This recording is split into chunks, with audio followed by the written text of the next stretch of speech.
दोस्तों नमस्कार, मैं जगन्नाथ गौतम सियासत हिंदुस्तान यूट्यूब चैनल पर आपका स्वागत है। दोस्तों, हरियाणा से जो दो राज्यसभा सांसद का चुनाव था वो संपन्न भी हो गए। एक भाजपा को मिला तो एक कांग्रेस के हक में गया, यानी करमवीर बौद्ध कांग्रेस के उम्मीदवार के रूप में राज्यसभा में पहुंचने में कामयाब रहे।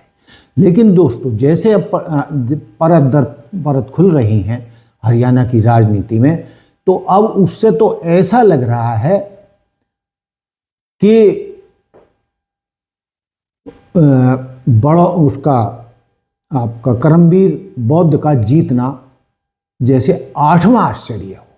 मैं ये क्यों कह रहा हूं कि करमवीर बौद्ध का जीतना 8वां आश्चर्य है? वो मैं इसलिए कह रहा हूं कि भाजपा ने जो प्रबंध किए थे, कितना पुख्ता प्रबंध किए थे, उसमें कांग्रेस के उम्मीदवार के जीतने का सवाल ही नहीं पैदा होता। लेकिन ये कहाँ गड़बड़ हुई है, इस पर अभी भी चर्चा जारी है और जैसे जैसे वक्त गुजर रहा है उसके साथ कई बातें आगे निकल कर आ रही हैं। दोस्तों, भाजपा के प्रदेश अध्यक्ष मोहनलाल बड़ौनी ने दावा किया है कि भाजपा समर्थित सतीश नागल का जो वोट था, यानी उनका जीतना, नागल का जीतना तय था। हमने ऐसे पुख्ता इंतजाम किए थे, लेकिन कांग्रेस का उम्मीदवार आखिर जीत गया। तो कैसे जीत गया? भाजपा को ये 8वां आश्चर्य लग रहा है। दोस्तों, लगे भी क्यों नहीं, बकौल प्रदेश भाजपा अध्यक्ष मोहनलाल बड़ौली, उनका दावा है कि हमने कांग्रेस के 12 विधायकों को तोड़ा था, संपर्क किया था। अब भाजपा का कह लो, खैर भाजपा सतीश नागल का तो कहने का मतलब नहीं है, उसकी तो इतनी औकात नहीं थी कि वो इतना बड़ा प्रबंध कर सके और उसके कहने से कांग्रेस के 12 विधायक टूटकर उसको वोट दे देते। लेकिन दोस्तों, चाहे वो सतीश नागल की बात कहें कि सतीश नागल के संपर्क में 12 विधायक थे, जबकि हकीकत ये है कि भाजपा के अध्यक्ष जो मोहनलाल बड़ौली कह रहे हैं, उसी से सच्चाई सामने आ रही है कि भाजपा ने साम दाम दंड भेद से कांग्रेस के 37 विधायकों में से 12 में सेंध लगा ली थी और उनको पक्का कर लिया था कि वो भाजपा समर्थित उम्मीदवार सतीश नागल को अपना वोट देंगे। अब प्रदेश भाजपा अध्यक्ष को इस बात का मलाल है कि हमने तो 12 विधायक तोड़ लिए थे, लेकिन ऐन वक्त पर सिर्फ कांग्रेस के 5 विधायकों ने ही सतीश नागल के हक में वोट डाला।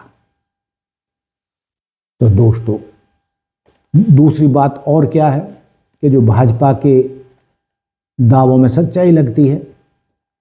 गन्नौर के निर्दलीय विधायक देवेंद्र कादियान ने भी दावा किया है कि नामांकन करने से पहले ही भाजपा के मैनेजमेंट कमेटी ने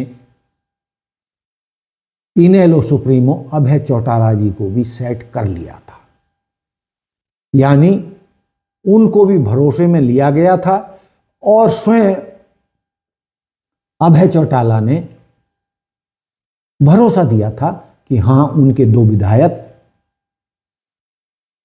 भाजपा समर्थित उम्मीदवार सतीश नागल को ही वोट देंगे। क्योंकि कई कारण हैं, अभय चौटाला की भूपेंद्र सिंह हुड्डा से नहीं बनती, हालांकि वो सीधे तौर पर भाजपा को भी कोसते हैं और ये भी कहते हैं कि हम भाजपा के पाले में कभी नहीं जाएंगे। लेकिन दोस्तों, राजनीति में किसी का कोई भरोसा नहीं है, नेताओं की कोई जुबान नहीं होती, वो कब किसके पाले में चले जाएं, कब जो आज रात को कह रहे हैं कल सुबह उनका बयान बदल जाए, इनका कोई भरोसा नहीं है। लेकिन सवाल ये है कि भाजपा ने 12 तो कांग्रेस के तोड़ने का प्रबंध कर लिया था और गन्नौर के निर्दलीय विधायक देवेंद्र कादियान के दावे को माने तो 2 जो विधायक इनेलो के थे उनको भी सेट कर लिया गया था और अभय चौटाला ने भरोसा भी दिया था। तो 12, 5, 17 नहीं 12, 2, 14 तो ये 14 विधायकों का ये जुगाड़ हो गया था।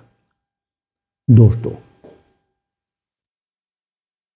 तीसरी तरफ जाएं तो कांग्रेस के सर्वे सर्वा पूर्व मुख्यमंत्री भूपेंद्र सिंह हुड्डा का दावा है कि हमारे 5 विधायकों ने क्रॉस वोटिंग किया, लेकिन 4 विधायकों का बोर्ड जो कैंसिल किया वो निर्वाचन अधिकारी ने बेईमानी से या बदनीयती से उनके 4 विधायकों के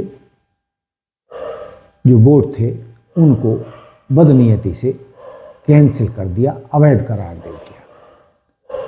अब दोस्तों इसका तो बारीकी से जांच हो या कोर्ट के सामने मामला जाए, शायद जा भी रहा है, शायद सतीश नांदल कोर्ट में जा रहे हैं और इस तरीके की कोई बात कह रहे हैं कि वो कोर्ट में जाएंगे। लेकिन दोस्तों इस मामले में कोई लंबी चौड़ी ना बात करते हुए मैं अपनी बात को यही समाप्त करूंगा कि इस बार भी जो रिजल्ट होना था वो 2016 और 2022 की तरह ही 2026 भी दोहराया जाना था। यानी भाजपा ने पूरे प्रबंध कर लिए थे पिछले सालों की तरह, पिछले चुनावों की तरह, कि वो कांग्रेस के उम्मीदवार को किसी कीमत पर नहीं जीतने देंगे। अब सवाल यही पैदा हो रहा, भाजपा नेतृत्व को यही मलाल है कि उनका समर्थित उम्मीदवार नादल जीत से कैसे दूर रह गया। और दोस्तों जैसा कि मैंने शुरुआत में कहा कि ये 8वां ही आश्चर्य है, या आप ये भी कह सकते हैं कि कांग्रेस के उम्मीदवार करमवीर बौद्ध बहुत ही भाग्यशाली हैं, बहुत भाग्यशाली हैं, जो इन हालातों में, जो हरियाणा कांग्रेस के हालात हैं, जो उनमें टूट है या गुटबाजी है, उसके चलते वो जीत गए। इससे बड़ा कोई चमत्कार नहीं हो सकता।